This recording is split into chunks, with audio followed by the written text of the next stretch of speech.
Hi, everybody. I'm Kathy Burlow, the founder and president of PDX Veg, and it's my pleasure to welcome you to Linda Tyler's cooking demonstration of easy, tasty, and nutritious plant-based dishes.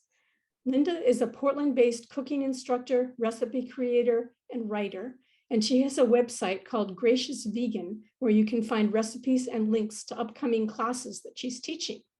And today, Linda's going to show us how to prepare a quick and classy burrito, Thai-inspired peanut sauce, loaded potatoes, and no-bake oatmeal cookie energy bites. And we are recording this, so if you want to see it again, you can. And for people who weren't able to be here, they'll be able to see it too. So now I'm going to turn it over to Linda. Okay, can you hear me, Kathy? I certainly can. Okay, great. It's great to be here. I know you've been on hiatus for a couple of years with COVID, so it's great to be back and doing demos. It's great to have you back. And I can certainly vouch that when we did this in person, everything was irresistibly delicious. And so people are not going to get to taste it, but hopefully they can see it. And then if you make it on your own, I can guarantee you will be very pleased. There you go. I don't know if we have anybody cooking along, but if they are, they can ask questions in the Q&A, and Kathy and Tom will be monitoring the Q&A. So if there's a question you want them to ask in real time, just go ahead, put it in the Q&A, and they'll be monitoring that. Because we're doing this with a webinar format, we can't, just sort of open all the channels for speaking. Yeah, but I'll look at that periodically. So feel free to type something in, and then I'll ask Linda. Perfect, perfect. So as Kathy said, we decided that quick and tasty and nutritious would be a great theme for today's demo. These are mostly things you could make for lunch or dinner, and a lot of them have elements that either are semi-homemade elements, whether cans of beans or something, or they involve components that can be made ahead of time, in some cases frozen ahead of time. So, and lots of sort of inner operative parts where you could customize for your own tastes and make whatever you like. So trying to let you have it your way, but give you a few core recipes that go with lots and lots of different things. And I teach plant-based lifestyle coaching sessions, and I know a lot of people have allergies, don't like things, so I try to do things that have as much flexibility as possible.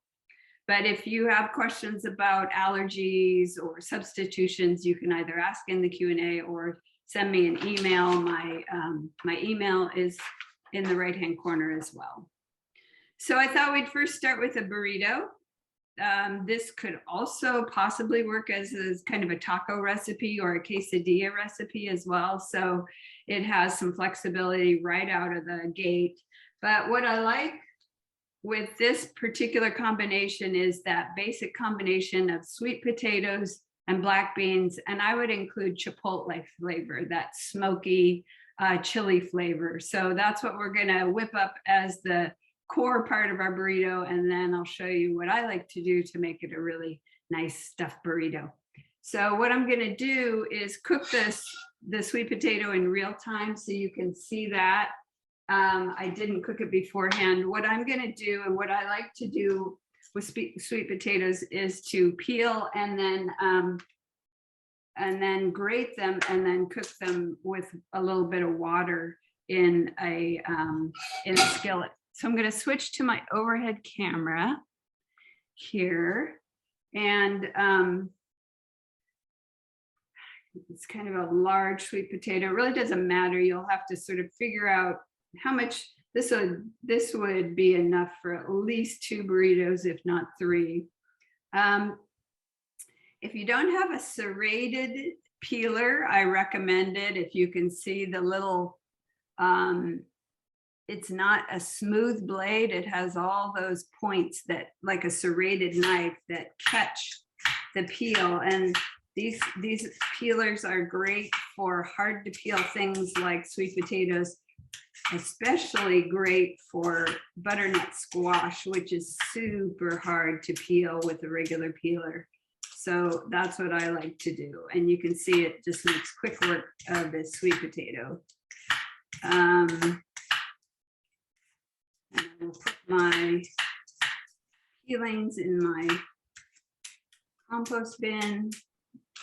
Those of you who live in Portland know that we collect food waste for compost. All right, and then I have, you can just use a box grater like this. You know, if you're making a lot more, you could use a grater blade on your food processor, or if you have a salad shooter or some other cool gadget that grates, that's fine. Doesn't take too long.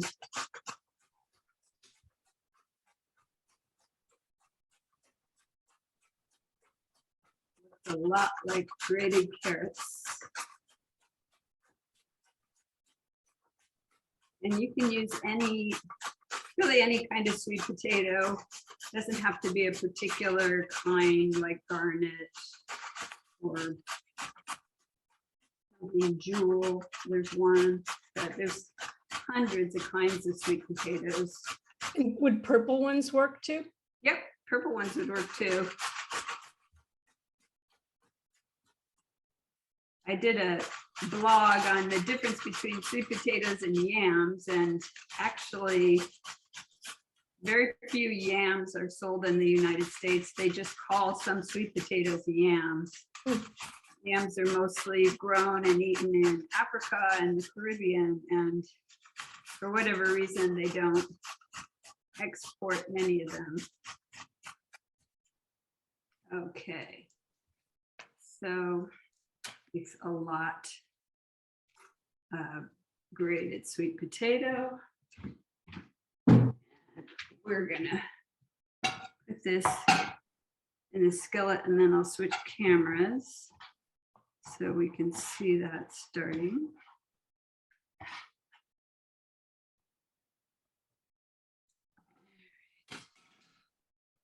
Let's see, I'm gonna switch cameras and point this camera down there, down at my stove. So, I'm gonna turn it up to say medium. It's nice if you're using a non-stick skillet.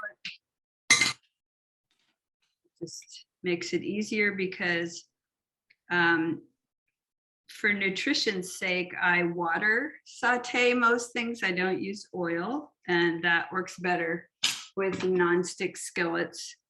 Oil is a processed food that's 100% fat and adds a lot of calories, and your body is not good at kind of detecting how many calories are getting through the system with oil, so we don't really feel very full with oil. So I like to stick with water as much as I can.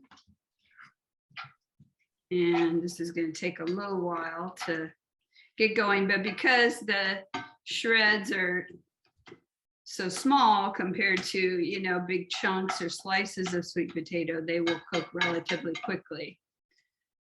And what I want to do here is add my spice, which I use chipotle chili powder.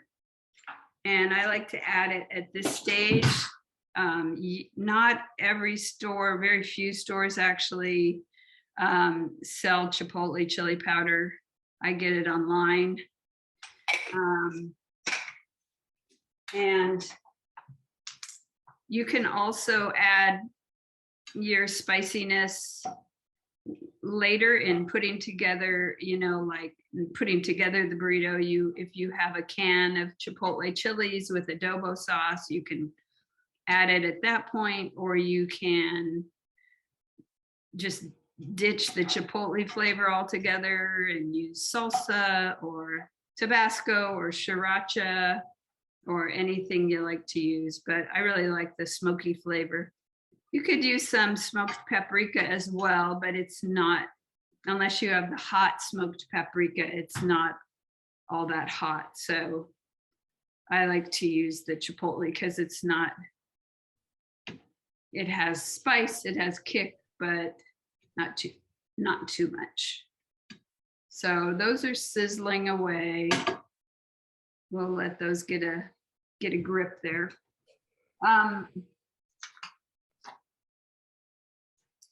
So as I mentioned, this is one way to prepare the sweet potatoes.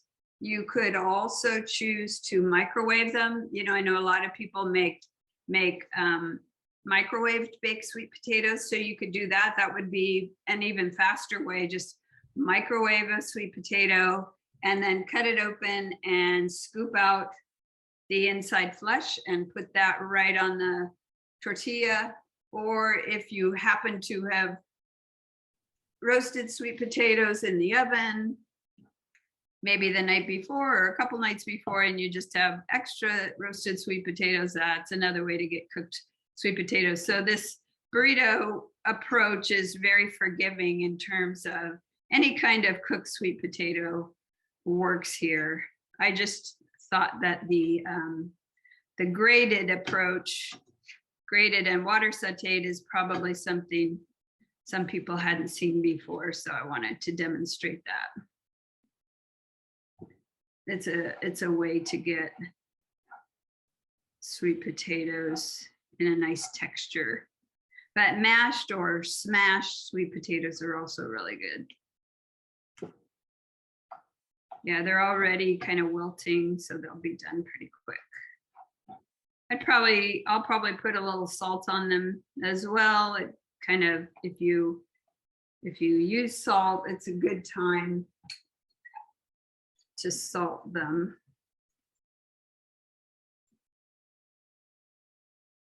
I like a little bit. And then when you are water sauteing, it's a good idea not to keep stirring, not to stir constantly, but every few minutes, every couple minutes, give it a stir so that the bottom gets cooked. When you water saute, the elements don't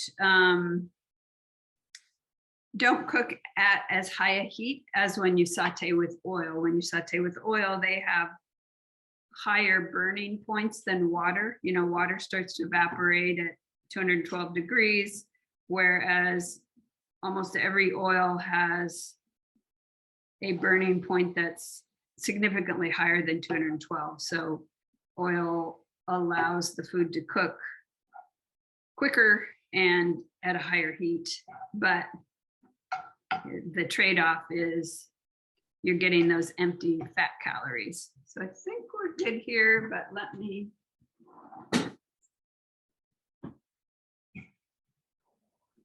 I'm gonna taste this. Yeah, good. I don't want it to be mushy. Oh yeah, I can taste the chipotle. That was a little less than a half teaspoon and is plenty hot. So be forewarned. Okay, I'm gonna turn that off. All right, so let me switch over to my other overhead camera. And whoa, that chipotle.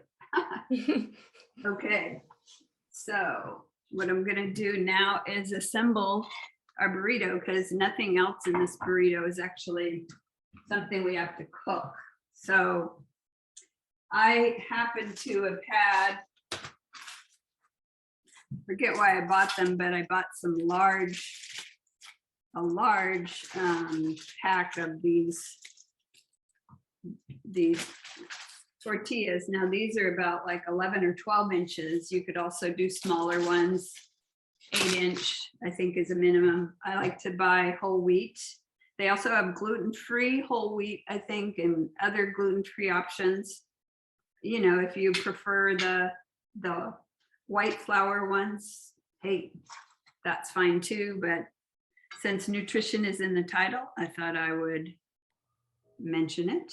So I do kind of a little kind of rectangle shape because we will fold up the sides and the top and the bottom. That's probably enough given what I'm going to add here. So I want to make sure I get my Chipotle sweet potatoes on there. And then I use just some black beans from a can. These are from Winco. And you could smash them up a little, but since my sweet potato is pretty mashed, I think that's fine.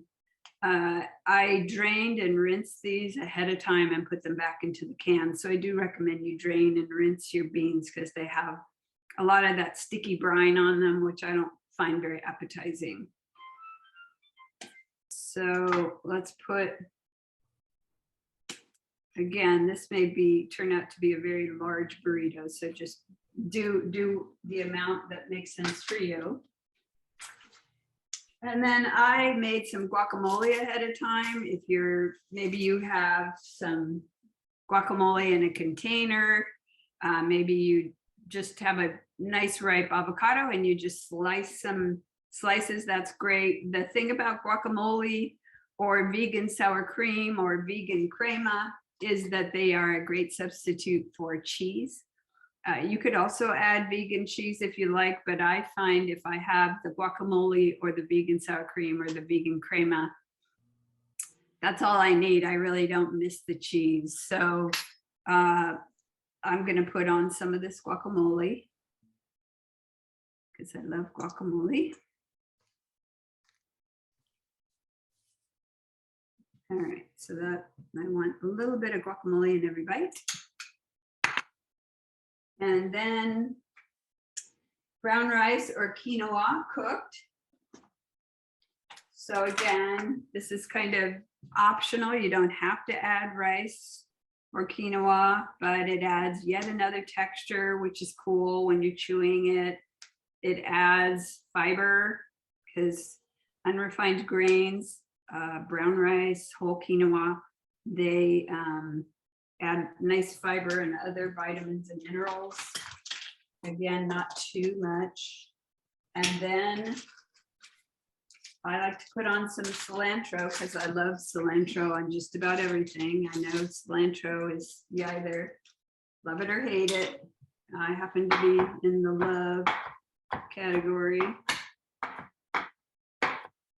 You don't have to cut it too small in this case. And then it's nice if it's distributed evenly so you don't have some parts that there's no cilantro and others where there's a big glob of it. So there's our burrito. And I like to fold it. You could do, there's several schools of folding. I usually do it this way. And then Marion, I know, is from Texas, so she may know a Texas way of folding. And then you could either put this on a griddle if you wanted to heat it a little more. Maybe you're okay eating it just like that, or you could, preheat the beans and the rice together, or put them in the skillet briefly with the sweet potato, and so everything would be hot already. Or you could put this on a skillet. It really doesn't need, if it's a nonstick skillet, it doesn't need extra oil, or you could spray it with oil or put a dab in, or you could microwave it. That would soften up the tortilla and warm everything inside. So that's our, let me cut it in half and show you the layers there.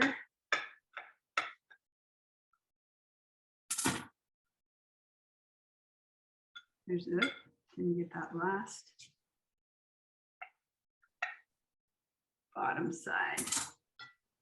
So there's the beautiful layers. We have the orange, the black, the white, and of course the green from the guacamole and the cilantro. So that looks yummy. Yeah. Almost a rainbow too. Yeah. Yeah, exactly. The rainbow. So that is our first meal. Are there any questions about the burrito? And now's a good time to type them into the Q&A if you have any. Or any suggestion. It doesn't have to be a question. It could be a comment if you like. Whoops, took myself off. Oh, sorry. Never mind. Oh, she asked what brand of tortillas are you using? So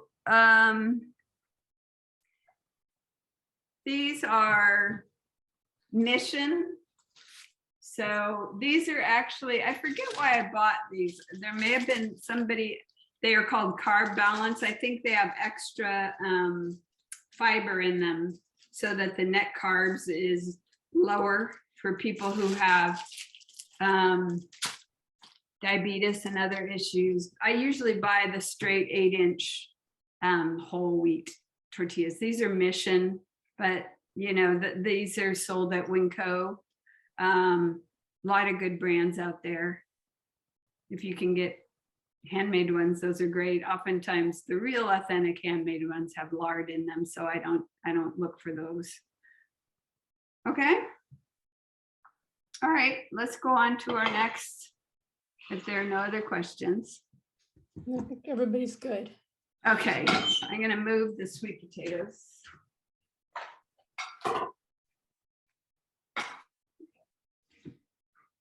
All right, the next one, we're sort of now going to the other side of the world with a Thai-inspired peanut sauce. And this is done essentially on the stove. You're just whisking. So you need a saucepan. It doesn't have to have rounded edges. That's nice when you're whisking. But if you just have a regular 3 or 4 quart saucepan, that's fine. This may be only two quarts would be fine. And if you like this sauce, if it turns out that you really like the sauce, you can make, you can double it very easily. It also freezes well, so you can double it and freeze some of it. And then, as we talked about, having these components available to assemble meals, mix and match your meals, that makes lunches and dinners a lot easier when you have a freezer that has some gems in there, like these, like sauces like this. I think you'll like this sauce a lot. Everyone who's made this sauce that I've worked with really, really likes it. And you can see it's about 9 or 10 ingredients and easy to make. We have one more question about if you have a favorite brand of pots and pans. So for my skillet, let me get it here. I really do actually like the nonstick skillets made by Green Pan, Greenpan, Green Pan. And they're available at the Green Pan site or at Amazon. If you are interested, I recommend you check both because they both seem to have specials. And so it's, you might be able to find one versus the other. I have a 10-inch and an 8-inch nonstick skillet. I think I got the Venice Pro. They have different levels. Some are, you know, more stainless steel. Others are more aluminum. If you don't care, get the cheaper ones. You really want to get that ceramic nonstick lining, which is so much stronger than the typical black Teflon lining. I baby mine in terms of only using plastic or wood utensils, so never using metal. And I never put them in the dishwasher. I think they say you can, but I don't do that. They stay cleaner than most too. Somehow they have something on the outside too that keeps it clean. So I love Green Pan.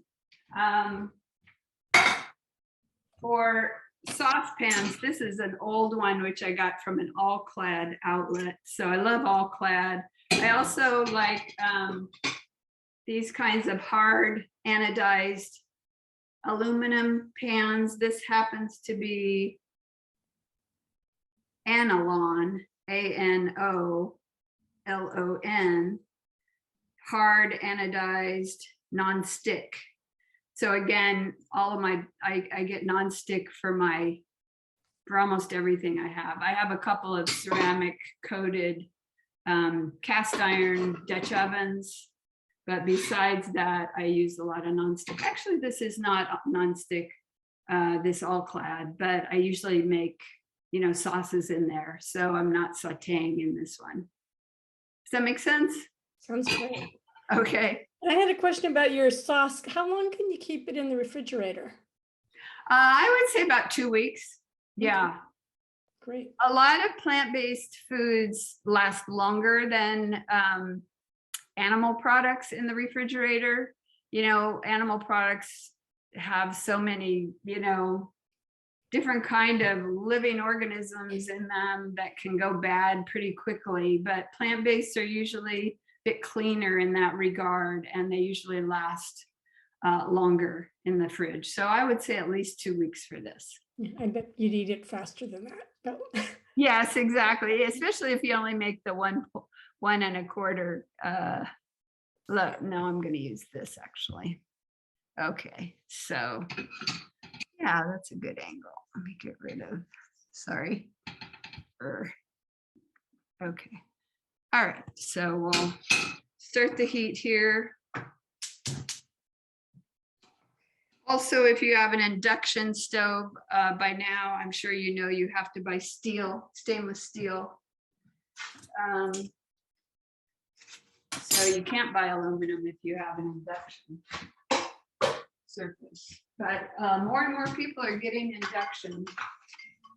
All right, so the first 2 ingredients are peanut butter and water, and they are the hardest to get smooth. So I'm going to start with a little water and then all the peanut butter, and first incorporate those. I didn't put this in the actual recipe, but getting that peanut butter kind of broken up into the water is the important step. I use creamy peanut butter because I don't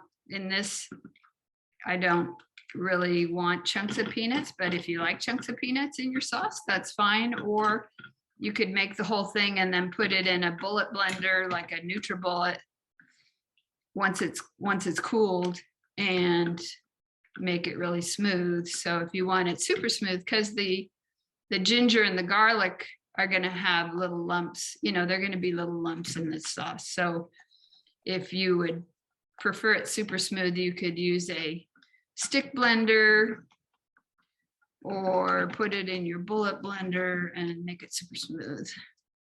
Sorry, we had one more question about the green pans, whether they worked on induction stoves. Are they? Yeah, certain ones do. They have like 4 or 5 different lines of pans.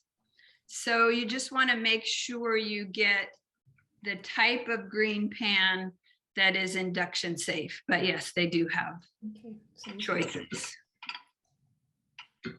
And you can see how light peanut butter gets when it's stirred with water, but then the soy sauce and some other elements are going to get this browner again. So I'm going to turn it down to low as we get the rest of the ingredients. Our goal is to cook it for 4 or 5 minutes to get it a little bit thicker, although this is a nice texture already. So 2 tablespoons of soy sauce.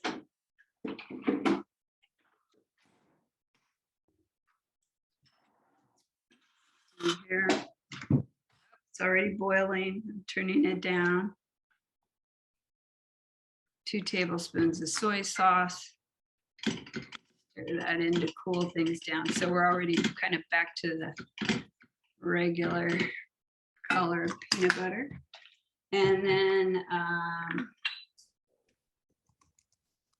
1½ teaspoons of maple syrup. You could also use sugar or agave nectar or date paste.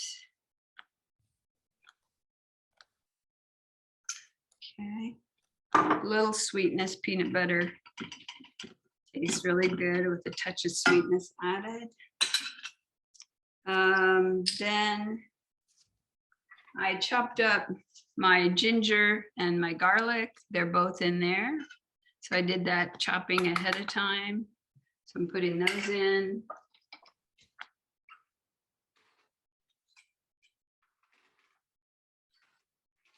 And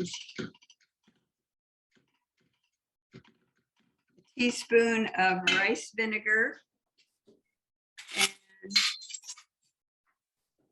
you know, it's so little vinegar that if you need to use it, if you don't have rice wine vinegar, you could use white wine or even clear distilled. I would not use balsamic. That would add kind of a flavor that doesn't go with this combination.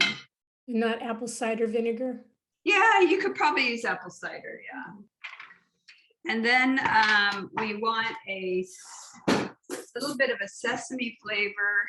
I have now started buying Chinese sesame paste, which is basically the same single ingredient as tahini is, which is sesame seeds. But with Chinese roasted sesame paste, they roast the sesame seeds longer. So it's a deeper roast. And it is the whole sesame seed, whereas sesame oil is just the oil from sesame seeds. So again, I like that that whole food. I like to use the whole sesame seed, which has protein and fiber, not just the fat. So it you know, you really do have to kind of make an effort to find it at I have found it at all the Asian stores, that Asian markets around Portland, and you can find it online as well. And then sriracha or cayenne, I'm going to actually use chili garlic sauce. So you can use that as well. Anything you like to add a little heat, or if you like it super mild, you don't have to add. I'm just adding a 1/4 teaspoon at this point because it's pretty hot. And I'm going to add a little extra water. So that was it in terms of the ingredients. And just need to cook it another couple minutes. I'll wipe down the sides so we don't lose that to burning.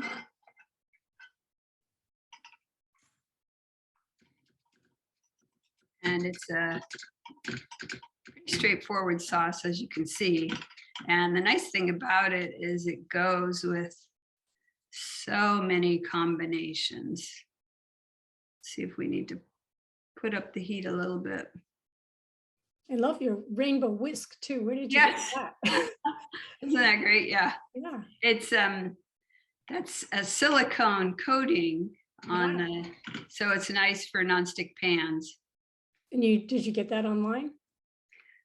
You know, I think I found it locally, but I can't remember where. Yeah, that's wonderful. I think they're pretty available. I think a couple of years ago when I saw it, I hadn't seen them, but I've seen a lot more of them recently. So I would just, if you were looking for it, a silicone coated whisk. And they probably come in lots of colors, and I wonder if like universities could do them in their colors, like maize and blue for University of Michigan or something, and then they could sell merch. That would be kind of a cute thing. All right, this is nice. It's not, you know, there's really not a bunch of chemical things happening with this. We're just trying to get it smooth, a little evaporated, incorporated, and then get that garlic and ginger. Those are the only real raw ingredients. Get those a little bit heated so they release their tastes and blend in. But I think we can call this good. Give it a couple more swirls. So again, you can see, obviously, we would have to add the time of the ginger, the fresh ginger and the garlic, chopping those. But other than that, it's if you have the ingredients around, it's pretty straightforward. So as I said, this sauce goes with so many things. So in the spirit of, mix and match, assemble components, modular meals, I guess you could call it. It goes with so much. So for example, I have some cooked rice, as we know from my making the burrito, and I have some broccoli. I just microwave the broccoli for a couple of minutes with a little bit of water. So I don't want to put the water in here. I'm going to drain the water off. But that was fast. I mean, if you have leftover roasted vegetables, so much the better. I know some people like to roast a lot of vegetables over the weekend and have them throughout the week. So that would be a great use here. But this is our, trifecta of healthy plant-based eating, which is grains because of the fiber and the minerals, lots and lots of vegetables and fruits all day. And then legumes, because peanuts are a legume, like a bean. And so peanuts have, the different kind of fiber and protein that beans have. So this, and if you want to cut up a scallion and garnish with a scallion, that's a beautiful way to do it as well. But you're ready to go. And then you have the leftovers for another meal that you assemble. So this is a very, it goes with a lot, you can imagine sweet potatoes, you can imagine eggplant, carrots, potatoes, you can put it on a baked potato, the broccoli, baked potato, then this sauce, or, quinoa or millet, just anything, or even in some kind of sandwich you could do, or a wrap. If it were cooled, you could do a wrap, maybe a cooked veggie burger lay out the wrap, cooked veggie burger, this sauce, and various kinds of lettuce and other toppings, maybe some chopped cucumber and tomato, lots and lots of options there. So we do have one question here about, could you substitute ground ginger and garlic powder for the fresh? How would that affect things? I think you could try to do that. Yeah. I would do a 1/4 teaspoon of garlic powder and maybe start with a 1/2 teaspoon of dry ginger, and see how that tastes. I think you could do that. Sure. Sounds good. I bet that tasted really good. Yes, it did. It did. I could actually add a little more. You should taste things, if you can get them on a spoon and taste them. A little more of the garlic chili sauce. I'm surprised. But I could have used, I'm going to stir in a little more for the rest of it. There. Okay. Any other questions on the peanut sauce? Or did we cover everything? I think we've covered everything unless somebody's got a question. Okay. All right, let me just get this out of the way. Stir in my chili sauce.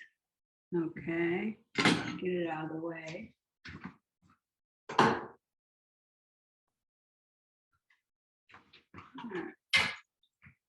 Okay, let's switch gears to the other side of the handout.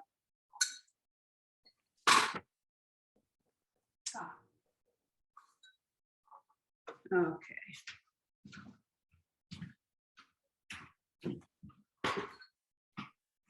Okay, next is the loaded baked potatoes, and I've already talked a little bit about having baked potatoes for dinner or baked potatoes for lunch, but I just wanted to bring that home for you. So I've already baked this potato, but I said in the handout I was going to bake one potato in the microwave. So I know probably everybody here has baked a potato, but you do want to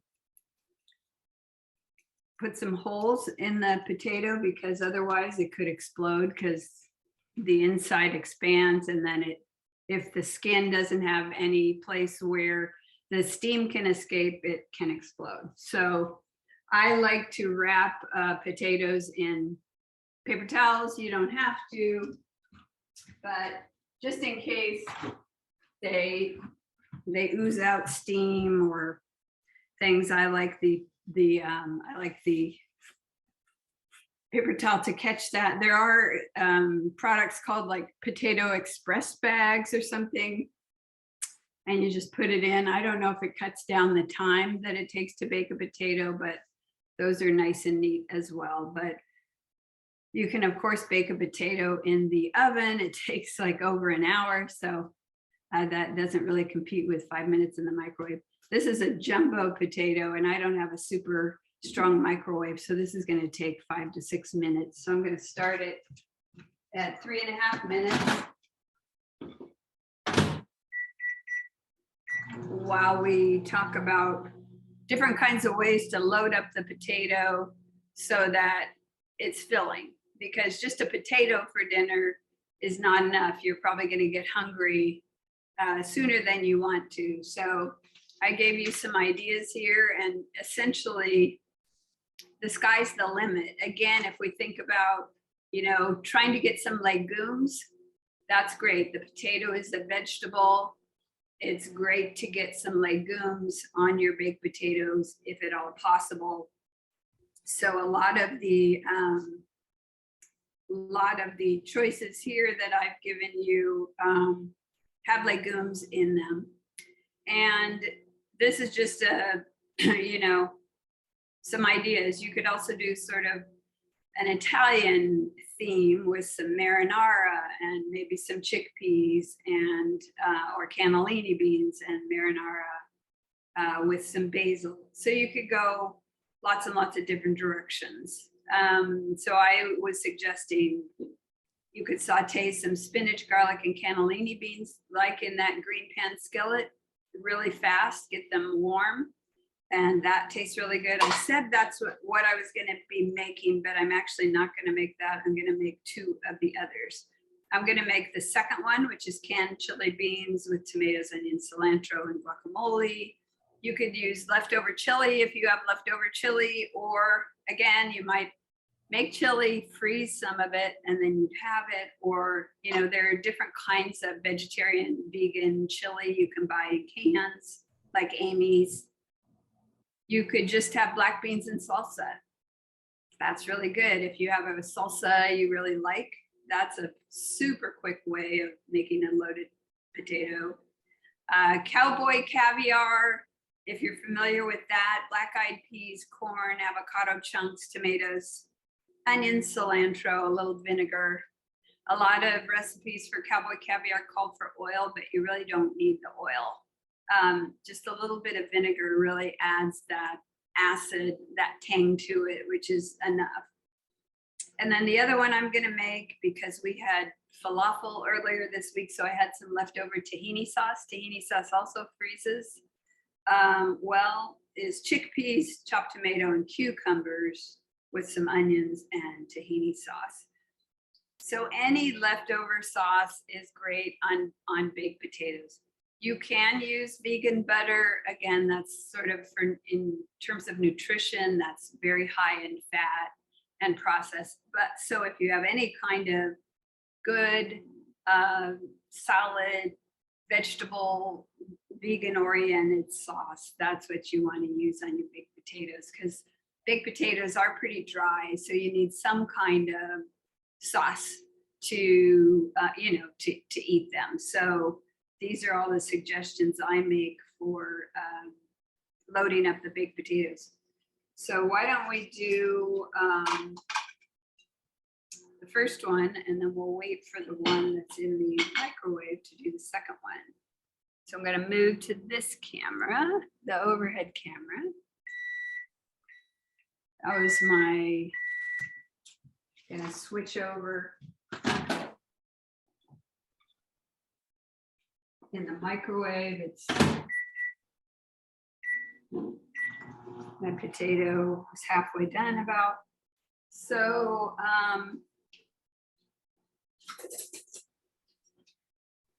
you can open up our potato. I saw on a show once something that I almost already did exactly. This already has a crack in it though.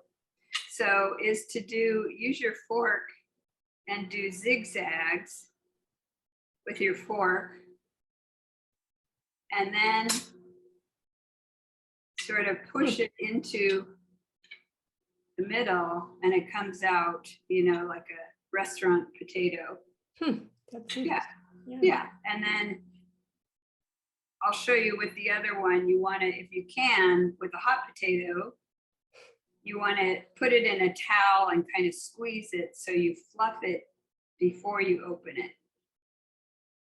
Got a few strays here, tuck those in so it looks nice. Turn it over this way. And then, so the second one on the list has canned chili beans. And a lot of people don't know that canned chili beans are available in the canned bean section of their grocery store. It's just called, and the Winco brand, it's called chili beans and tomato sauce. And it's almost all, I mean, like 99% of the ingredients is just cooked pinto beans. And then there's a mild tomato sauce with just a tiny bit of chili flavor. They're not hot at all, just a mild tomato sauce. And they're really good. I mean, I eat these, you know, I just open the can, heat them up, and they're really good with rice on a baked potato. It's a real nice way to get legumes. You want to aim for 3 servings of legumes a day. You know, for like cooked beans, that'd be a half a cup is a serving, or peanut butter is 2 tablespoons. So you want to, these chili beans are a great way to get a nice serving of beans. So you can see that darkish red chili sauce, but it is mild. You have to stir it a little bit. You don't want to drain these because the sauce is actually good on these versus other canned beans. And there are other national brands of chili beans. There are actually quite a few. There are some that have a hotter sauce on them, but I don't know. I haven't met a can I didn't like or a brand I didn't like. So you can see for a meal or a dinner, once you put chili beans on this potato, you've got substance, you know? And then, of course, what do I say here for this one? Tomatoes, onions, cilantro, and guacamole. So here are some tomatoes and onions. It's easy to have, like, these are cherry tomatoes, you know, they last quite a while. So easy to have cherry tomatoes around the house. Just buy some every week.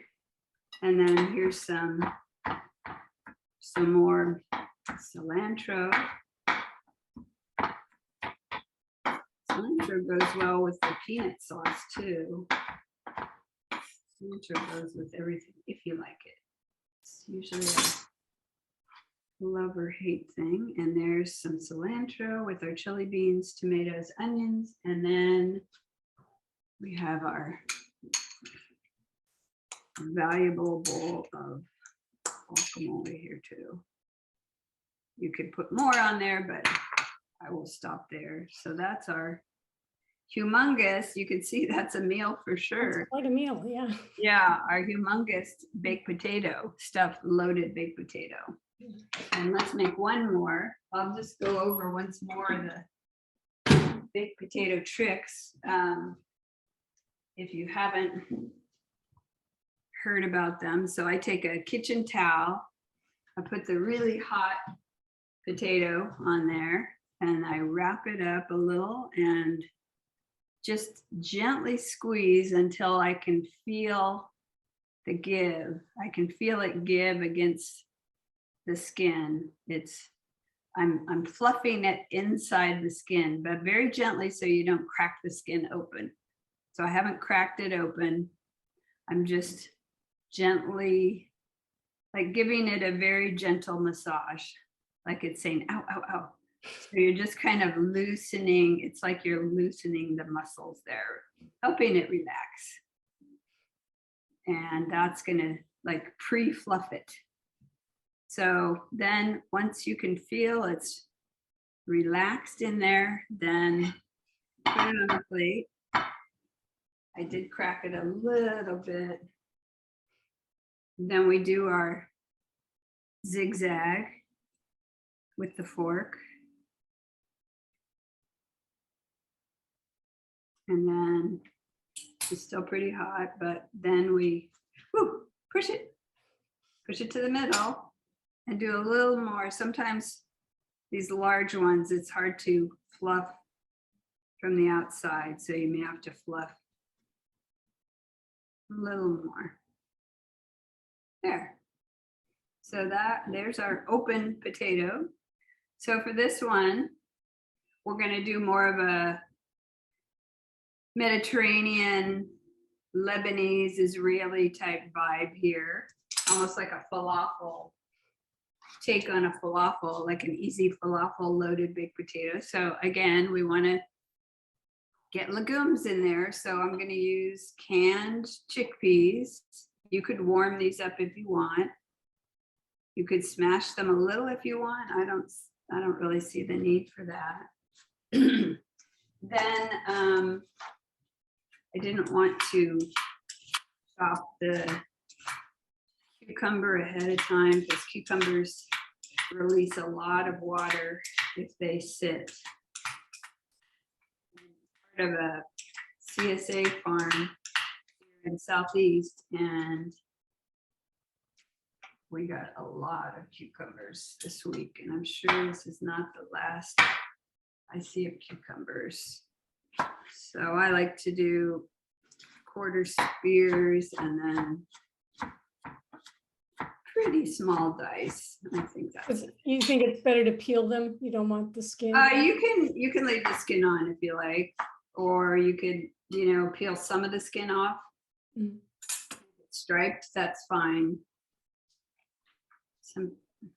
Either way is good. Good question. And then some more tomatoes, and I like onions on most things, especially red onions or white onions that are milder than yellow onions. So there's our, and as I said, I had made tahini sauce. Again, I'll just say tahini sauce, I have a recipe for tahini sauce on my site if you want to get an easy recipe, and it freezes. So I'll probably end up freezing some of this and then I'll just have it. And you have a link to that in your recipe, actually. Oh, okay, good. People can click on it. Sometimes those links don't work with PDFs. Some of my students have said, but you can just search too, or look under sauces. Okay. So there's our second humongous baked potato. Again, this could be a meal with, it sort of has the salad and the legumes. Again, we did legumes and vegetables. This one doesn't have any grains, but you're making me very hungry. Yeah, so there we go. Okay, any questions on the baked potatoes? Not so far. If anybody comes up with them, I'll let you know. Okay, great. All right, well, we'll just keep going. I'm going to move, running out of room here. All right. I need to move my food processor. Close. And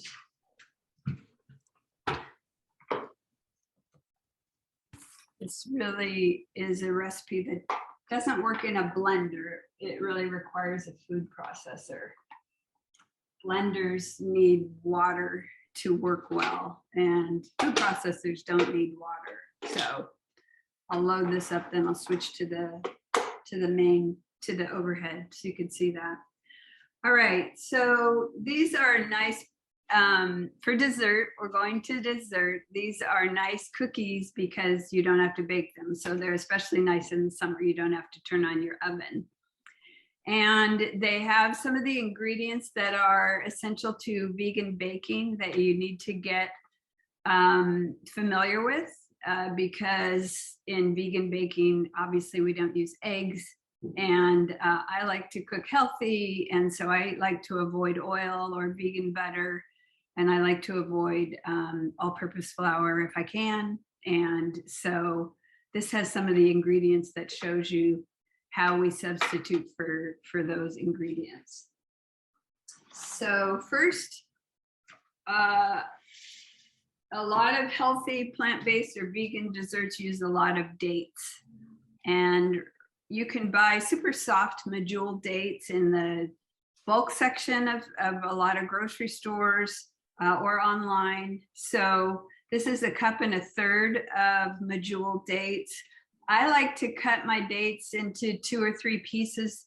Number one, just to check if they're pitted. And I actually found a pit today in one of these. And then also it just makes it easier on the food processor to, it just has to break down from these, pieces as opposed to these giant jumbo dates. So 1.25 cups of date pieces, 2/3 cup oats. I like to use quick cooking rolled oats, the kind that cook in a minute, but if you have the kind that cook in the 2 or 3 minute, the old-fashioned oats, those are fine. These are just thinner, so they integrate better with the rest of the ingredients, but either one is fine. So 2/3 cup. Then we have almonds. And you could experiment with different nuts if you're allergic to almonds. They taste really good if you have roasted almonds. I had the oven on, so I roasted these slivered almonds. They could be whole almonds. You can buy roasted almonds. Some stores in the bulk section sell chopped roasted almonds that for people who want to make like almond butter, they're pre-roasted pieces, or you can buy roasted. You could even use salted roasted. I think in this recipe, just don't add any more salt. I guess we don't add any salt unless you're very sensitive to salt, then I wouldn't use them. So yeah. Sorry, if somebody had a nut allergy, could they use some seed? Would you recommend any kinds of yeah, I think you could use sunflower or something? Yeah, I think you could use sunflower seeds, yeah, or a combination of sesame, sunflower, and even roasted pumpkin seeds as well. Mm-hmm. Sure, yeah. And then flaxseed meal. Maybe you answered this, that unsalted were okay and salted were both okay for the almonds. Right. Yeah, I mean, I would prefer unsalted. I mean, I think unsalted are the safer bet, just so you don't oversalt these. But if the only choice I had was to not make these or to use salted roasted, I would go ahead and use salted roasted. And steel cut oats, would those work? No. Okay. Steel cut oats would not work because we're not baking these, we're not reconstituting them. Steel cut oats are too dense. They have to be reconstituted with a lot of boiling water for a long time. Yeah. Okay. So just rolled oats of one kind or another. Or there is such a thing as quinoa flakes. Those are okay too. They're sort of like quick cooking oats. Okay, so flaxseed meal is ground up flax seeds. And flaxseed is considered a superfood. It has a lot of omega-3s. which is great for anybody, but especially for vegans to get those omega-3s. And they are a binder. They help bind foods together. So they're not the strongest binder possible in vegan baking, but they're pretty good choice. And it tastes pretty good too. So it's a nice ingredient for baked goods. And then we go for some maple syrup. Maple syrup, in addition to dates, is a common sweetener for plant-based desserts. As you saw, we used it in the sauce as well. And then some cinnamon. And let's see. Half a teaspoon cinnamon and half a teaspoon vanilla extract.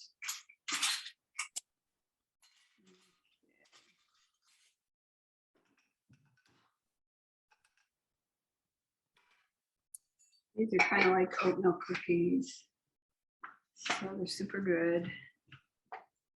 And I'm running low on vanilla extract here. Okay. That's enough. Okay. And then we process this. What do the instructions say? Process until a sticky ball forms. Sometimes I have to add a tablespoon or two of water. Let's see what happens. And Kathy, you might have to mute me. Sometimes Zoom automatically mutes if there's a loud noise, but you may have to mute. So just be ready. Yeah, I've noticed that it often does turn off the sound. Okay, good. Okay, let's assume it will do that. All right, here we go. Yeah, it just turned it off for some reason.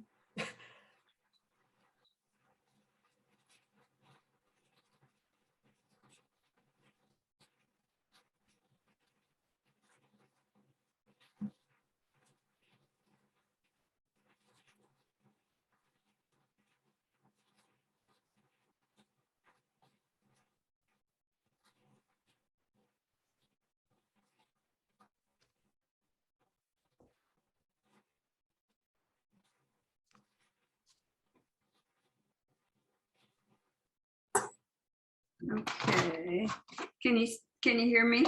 Yep.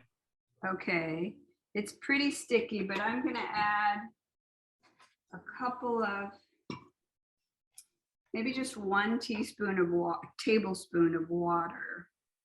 That helps it get a lot stickier. It doesn't take much, so just add 1 tablespoon at a time.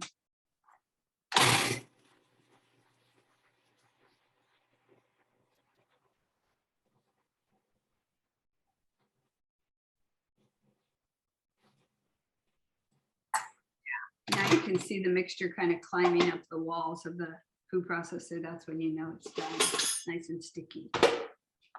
Okay. So then we're almost done actually, although they taste good once they get set. But you can do this by hand or you can use a scoop if you like. Let me switch over my cameras. There we go.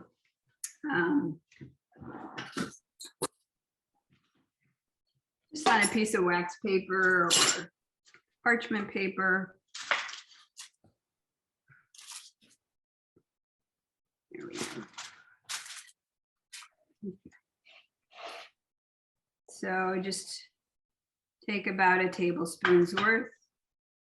And if it's super sticky, you might have to wet your hands and then it won't stick to your hands.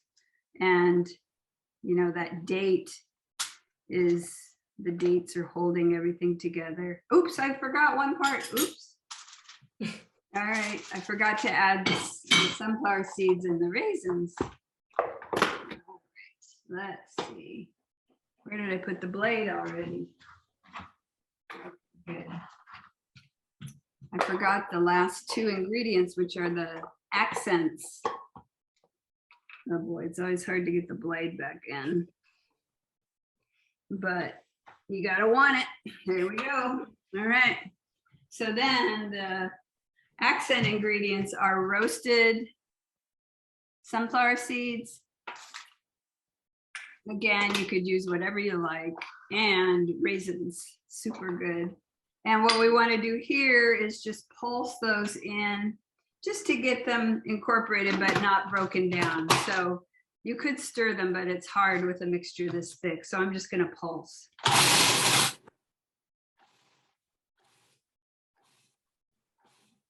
Okay. So just a little bit there to mix those in. They looked a little plain. All right. So back to my wax paper. Take my blade out again. Okay. And take those, it's like deja vu. We take those tablespoons. Of course, you could make them bigger because there's no baking or anything. You can make them as large or as small as you like. Somebody asked me to figure out the calories on these.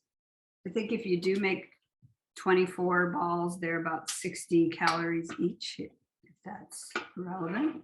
Dates are fairly high in calories, but they have good, a lot of antioxidants, a lot of minerals, high in potassium, and lots of other great values, and fiber too. They're like the only sweetener that actually has fiber. So you can't spend your whole day eating dates. That might plump you up, but it's a much better alternative to sugar than many things. Okay, see how many we get here. Any questions about these? Oatmeal, cookie, no bake, energy bites. A long name. That does sound delicious. Yes, again, would be nice to give everyone one of these. Yeah. Yeah. I know, Kathy, you go to a lot of great restaurants in the area. I do, but these look great though. The last I went for my birthday, my sister took me to, as her present, to Kati, Portland. Oh, great choice. Oh my gosh. Yeah. Have you ever had the boss's special there? Yes, that tempeh is amazing, and the sauce, and that sauce. Oh, yeah. Yeah. So that's one of my favorites there. yeah, yeah.